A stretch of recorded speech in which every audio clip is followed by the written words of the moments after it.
Back on my channel commerce with me. आज इस video में मैं आपको टाइप्स ऑफ बजट बताऊंगी।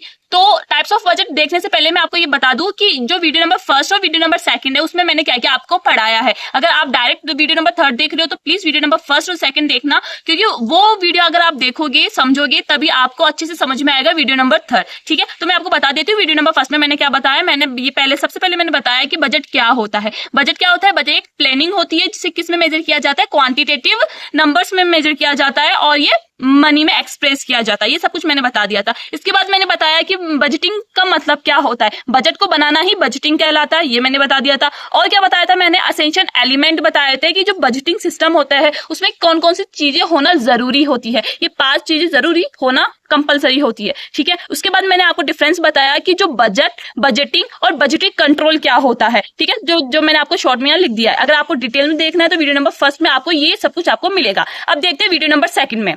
वीडियो नंबर सेकंड में मैंने बजटिंग कंट्रोल समझाया, जिसका मतलब होता है कि आप किस तरीके से अननेसेसरी कॉस्ट को कम कर सकते हो, वो होता है बजटिंग कंट्रोल। उसके बाद मैंने कैरेक्टरिस्टिक्स बताए उसके और बजटिंग कंट्रोल प्रोसेस बताया। ठीक है, ये सब कुछ वीडियो नंबर फर्स्ट और सेकंड में बताया। और आज अपन डिटेल में पढ़ेंगे टाइप्स ऑफ बजट। आप देख सकते हो जो बजट होता है 3 पार्ट में डिवाइड किया गया है। पहला है अकॉर्डिंग टू द टाइम के अकॉर्डिंग बजट कितने तरीके के होते हैं? 4 तरीके के होते हैं। ठीक है, अकॉर्डिंग टू द फंक्शन, मतलब जैसे इनका काम होता है वैसे उनका बजट होता है। ये अपना आज डिटेल में पढ़ेंगे। ये सारे sales, purchase, production, personal cash, master budget हुआ, labour, selling and capital expenditure budget. ठीक है, और अकॉर्डिंग टू द फ्लेक्सिबिलिटी मतलब जिसे चेंज किया जा सकता है। तो उसके बेसिस पे 2 तरीके के होते हैं, फिक्स्ड बजट और फ्लेक्सिबल बजट होता है। अब अपन इन्हें डिटेल में पढ़ते हैं। तो सबसे पहले क्या था? अकॉर्डिंग टू टाइम मतलब समय के अनुसार जो बजट होते हैं वो। तो देखो पहला आता है लॉन्ग टर्म बजट। तो लॉन्ग टर्म बजट क्या आता है?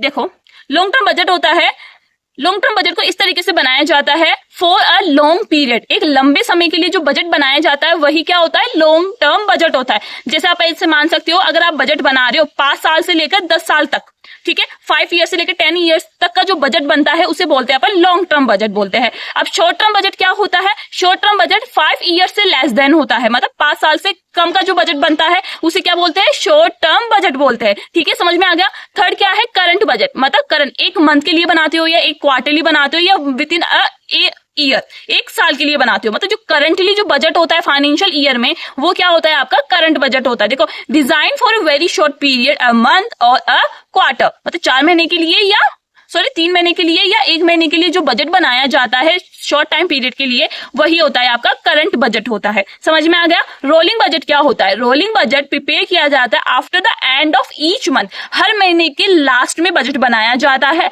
For a full year ahead, पूरे साल में। मतलब जैसे जनवरी हो गया, जनवरी के लास्ट में बजट बना दिया, फरवरी के लास्ट में बजट बना दिया। ठीक है, मतलब आने वाले मंथ के लिए जो बजट बनाया जाता है जिसे रोलिंग बजट बोलते हैं। इतना समझ में आ गया। According to the long term जो 5 साल से ज्यादा हो, according to the short term 5 साल से कम हो। और करंट बजट क्या होता है? या तो 1 महीने के लिए या 1 क्वार्टर के लिए बनाते हो, वो होता है। और rolling budget end of the month में बनाया जाता है। ईच मंथ क्या है? या ईच मंथ है। ठीक है, इस बात का ध्यान रखना। अब है अकॉर्डिंग टू द फ्लेक्सिबिलिटी का मतलब क्या होता है? जिसे आप चेंज कर सकते हो अकॉर्डिंग टू द रिक्वायरमेंट। ठीक है, जिसे अगर आपको बजट में कोई भी चेंज करना है तो आप कर सकते हो। तो उसके बेसिस पे भी 2 बजट होता है। पहला होता है फिक्स्ड बजट।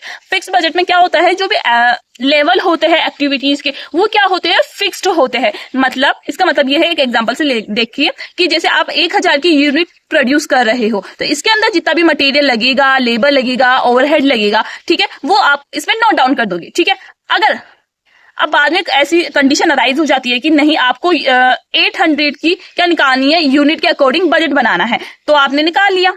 अब आपको 1200 का निकालना हो तो आपने निकाल लिया। ठीक है, तो देखो जब फिक्स बजट में क्या होता है? ओनली एक लेवल होती है एक्टिविटी का, मतलब ये 2 नहीं होते हैं, ओनली एक लेवल होता है। इसे क्या बोलते हैं? फिक्स्ड बजट बोलते हैं। और फ्लेक्सिबल बजट कौन सा होता है? जिसे आप क्या कर सकते हो? चेंज कर सकते हो अकॉर्डिंग टू द यूनिट। मतलब अगर आपको 800 की यूनिट बनानी है तब क्या बजट होगा आपका, अगर आप 1200 की कर रहे हो तो तब आपका क्या बजट होगा। मतलब इसमें क्या हो गया? वेरिएशंस आ गए। मतलब 800 यूनिट पे भी आप निकाल सकते हो और 1200 पे भी निकाल सकते हो। तो इसमें क्या आ गया, फ्लेक्सिबिलिटी आ गई, इसलिए फ्लेक्सिबिलिटी बजट बोलते हैं। जब एक का बनाते हैं तो क्या होता है, फिक्स्ड बजट, और जब अपन पूरे का बनाते हैं जिसे अपन चेंज भी कर सकते हैं बाद में फ्यूचर में, वो होता है आपका फ्लेक्सिबिलिटी बजट। समझ में आ गया। फिर भी देख लेते हैं, budget prepared on the basis of standard और फिक्स लेवल ऑफ एक्टिविटी। एक फिक्स लेवल ऑफ एक्टिविटी के ऊपर ही बनाया जाता है। इट डज नॉट चेंज, ये चेंज नहीं होता है with change level of activity. अगर आप इस बजट को मतलब पास वाले बजट से अगर चेंज कर दे तो वो फ्लेक्सिबल बजट कहलाएगा। अगर आप चेंज नहीं करोगे, आप इसी में रहोगे, वो आपका क्या होता है, फिक्स्ड बजट हो जाता है, मतलब जो फिक्स होता है।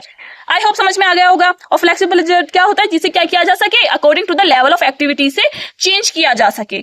ठीक है, अब लास्ट में है आपका, अब देखो मैंने अकॉर्डिंग टू टाइम बता दिया, अकॉर्डिंग टू फ्लेक्सिबिलिटी बता दी। अब ये सबसे मेजर पॉइंट, जिसका जैसा इनका काम है, जिसका इनका नाम है ना, वैसा इसका काम है। तो मतलब जो भी फंक्शन है इनके, उसी तरीके से इनका बजट बनता है। पहला बजट आता है सेल्स बजट। सेल्स बजट का मतलब क्या होता है, जो भी ऑर्गेनाइजेशन होती है वो एक डेटा लेके रखती है कि पिछले ईयर में कितना उनको सेल हुआ है और क्या एक्सपेक्ट करते हैं आने वाले फ्यूचर में वो। ठीक है, उसके बेसिस पे सेल्स बजट बनाते हैं। तो सेल्स बजट एक मेजर बजट होता है जिसके अंदर पूरी डिटेल्स होती है कि आने वाले ईयर में कितनी सेल्स होगी अपने प्रोडक्ट की या आने वाले ईयर्स में। ठीक है, वो होता है आपका सेल्स बजट होता है। मतलब सेल्स में क्या होता है, बिक्री करवाना, सेल करना, सेलिंग करना प्रोडक्ट को। तो उसमें भी क्या होती है, उसके लिए भी एक बजट बनाया जाता है, वो बजट होता है आपका सेल्स बजट होता है। इसी तरीके से प्रोडक्शन बजट होता है। देखो प्रोडक्शन में क्या होता है, मशीनरी लगती है, मटेरियल लगता है, आपका लेबर लगता है, आपके ओवरहेड्स लगते हैं, बहुत सारी चीजें लगती है। ये सारी चीजें इंक्लूड करते हैं और फिर कॉस्ट को निकाला जाता है। फिर उसके बेसिस पे क्या किया जाता है, एक बजट बनाते हैं, उसे बोलते हैं प्रोडक्शन बजट। मतलब प्रोडक्शन रिलेटेड जो भी बजट बनता है वो आपका प्रोडक्शन बजट होता है। परचेज बजट क्या होता है, परचेज बजट वो होता है कि ड्यूरिंग द फाइनेंशियल ईयर आपको कितना परचेज करना पड़ेगा अकॉर्डिंग टू द रिक्वायरमेंट। ठीक है, क्योंकि आप फोरकास्ट करते हो, बिजनेस फोरकास्टिंग आपने पढ़ा होगा। ठीक है, बिजनेस फोरकास्टिंग में क्या करते हैं अपन, जो डिटेल्स अपन इकट्ठा करते हैं, एनालाइज करते हैं, देखते हैं कि अब इस साल आपको कितना मटेरियल आपको परचेज करना पड़ेगा जिससे आप प्रोडक्शन स्टार्ट कर पाओ, इतनी यूनिट आप बना पाओ। ठीक है, तो परचेज के लिए क्या करना पड़ता है, मटेरियल परचेज करना पड़ता है मार्केट के लिए, उसके लिए भी पैसा चाहिए, तो उसके लिए भी क्या करते हैं, परचेज बजट बनाते हैं। पर्सनल बजट क्या होता है, एम्प्लॉइज के लिए जो बजट बनाया जाता है, क्योंकि जो भी काम करेंगे आपके फैक्ट्रीज में या आपके ऑफिस में, उनको क्या होता है, उनको आप सैलरी पे करोगे, तो उस फाइनेंशियल ईयर में कितनी सैलरी पे होगी वो उसमें उसका बजट बनता है पर्सनल बजट में। समझ में आ गया। कैश बजट क्या होता है, कैश बजट नाम से पता चल रहा होगा, कैश, कितना कैश आएगा और कहां से कैश आएगा और कहां आपको कैश स्पेंड करना पड़ेगा ड्यूरिंग द फाइनेंशियल ईयर। ठीक है, वो होता है आपका कैश बजट। तो कैश बजट में सब कुछ आ जाता है आपका। ठीक है, कि उस पार्टी से कैश में इतना पैसा मिलेगा, बैंक से इतना कैश आएगा। ठीक है, या बैंक को इतना आपको कैश डिपॉजिट करवाना है, बैंक, मतलब ये सब कुछ आपका कैश बजट में आ जाता है। क्योंकि कैश ही क्या होता है, एक मेन एलिमेंट होता है सभी ऑर्गेनाइजेशन में। सेकंड देखते हैं अपन आगे, मास्टर बजट। मास्टर बजट क्या होता है, मास्टर क्या होता है, इन सबका हेड। तो देखो जब सारी बजट बन जाते हैं उसके बाद एक बजट बनता है, इन सबका समअप, इन सबका टोटल होकर एक बजट बनता है, उसे मास्टर बजट बोलते हैं। ठीक है, मतलब इन सबका टोटल कर लोगे और फिर जो एस्टिमेटेड अप्रोक्स अमाउंट निकल के आता है वो आता है आपका मास्टर बजट में। तो समझ में आ गया मास्टर बजट क्या होता है, इन सबका टोटल। लेबर बजट क्या होता है, जो भी वेजेस पे करना है आपको आपके वर्कर्स को, उसके अंदर कितना होगा वो फाइनेंशियल ईयर में, वो आपका लेबर बजट में आ जाता है।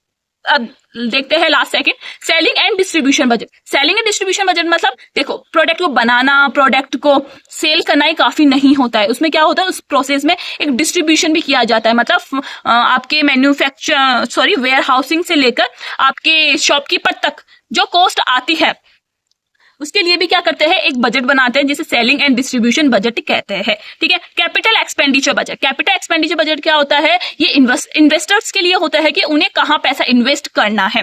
ठीक है, कहाँ कौन से इन्वेस्टमेंट में इन्वेस्ट करना है, कौन से प्रोजेक्ट में इन्वेस्ट करना है, कितना करना है, कब करना है और कितना अमाउंट लगेगा। ठीक है, जिससे क्या हो सके उसके अकॉर्डिंग वो इन्वेस्ट कर सके। तो ये होता है कैपिटल एक्सपेंडिचर बजट। देखो इस पे तो आपको फोकस करना नहीं है, जैसे इनका नाम होता है वैसे इनका काम होता है। सेल्स में क्या होता है, गुड्स उसको सेल्स करना। प्रोडक्शन में क्या होता है, आपका मटेरियल को परचेज करना, लेबर ओवरहेड आते हैं, और परचेज में क्या होता है, मटेरियल को परचेज करने के लिए जो बजट होते हैं वो, ठीक है। पर्सनल में आपके एम्प्लॉय से रिलेटेड, कैश में आपको पता ही है, मास्टर सबका क्या होता है, हेड होता है, सबका टोटल होता है, लेबर आपके वेजेस में आ जाती है, और सेलिंग एंड डिस्ट्रीब्यूशन आपको पता ही, अभी मैंने बताया था कैपिटल एक्सपेंडिचर कहाँ का इन्वेस्टर को इन्वेस्ट करना है, उसके लिए एक बजट बना दिया जाता है पहले ही। ये थे आपके टाइप्स ऑफ बजट, ठीक है।